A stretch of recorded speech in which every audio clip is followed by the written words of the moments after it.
Frecuentemente escuchamos decir que Perú Libre traicionó a Pedro Castillo, respecto del cual quiero aclarar lo siguiente. Perú Libre jamás traicionó a Pedro Castillo, pese a que recibió innumerables maltratos y deslealtades desde su presidencia. Fue Castillo quien ordenó el quiebre de la bancada de Perú Libre, que era la más numerosa, dándole esa ventaja al fujimorismo que pasó a ocupar ese lugar. Fue Castillo quien, luego de apartar al bloque magisterial como una nueva bancada, estimuló la creación de las otras como Perú Democrático y Perú Bicentenario. Fue Castillo quien invitaba a la disidencia a nuestros congresistas para que puedan ocupar cargos ministeriales, las mismas que fueron todas rechazadas.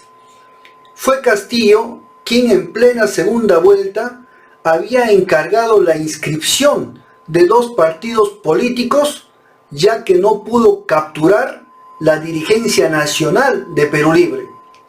Fue Castillo quien no quiso ejecutar el programa de gobierno de Perú Libre, prometido al pueblo en campaña, como la renegociación de los contratos ley, la nacionalización, la asamblea constituyente, la lucha antimonopólica, entre otras.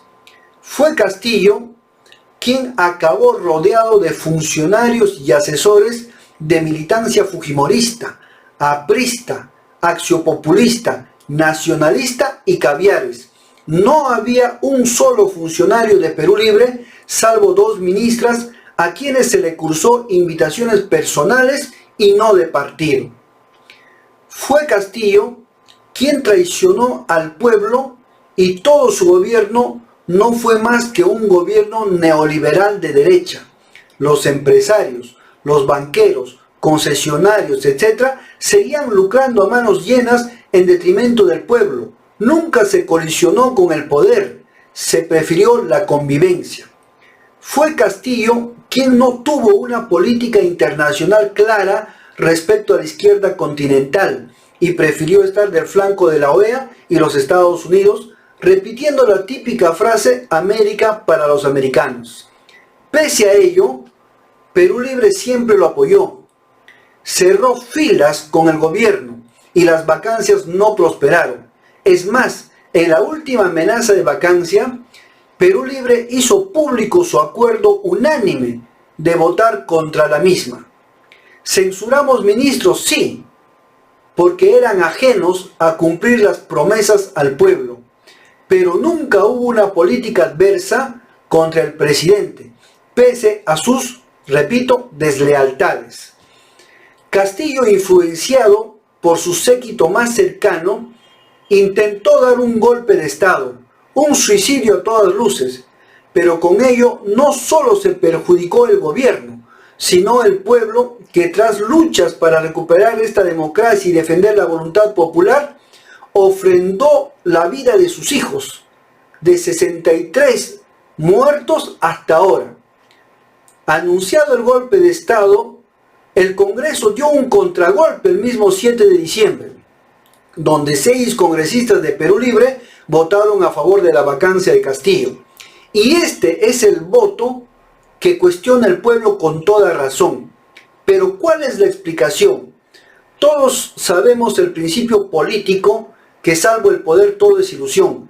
¿Y cuál era el poder del partido si de los 3 poderes el ejecutivo estaba en manos de la derecha y los caviares? Es decir, Perú Libre había perdido el ejecutivo a pocos meses de haber ganado las elecciones. En el poder judicial, el partido no tiene injerencia ni influencia como otros partidos. Es más, es víctima de una brutal persecución. En el poder legislativo, de mayoría derechista, solo teníamos y aún tenemos un poder reducido de 15 votos, 15 parlamentarios combatientes de los 37 que ingresamos, porque 22 traicionaron la causa.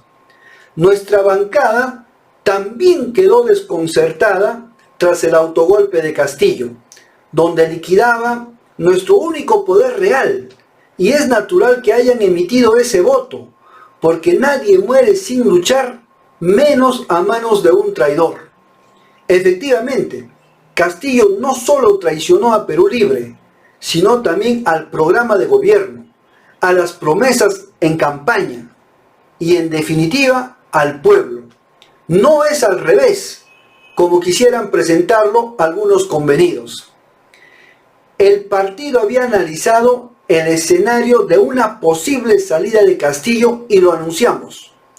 Si Castillo es sacado del poder por métodos legales o ilegales, parlamentarios o extraparlamentarios, judiciales o extrajudiciales, se armaría una convulsión social. No necesariamente para reponer a Castillo, porque el pueblo sabía bien quién era Castillo, sino para avanzar un peldaño más en la lucha que es la Asamblea Constituyente. Ese presagio se está cumpliendo totalmente.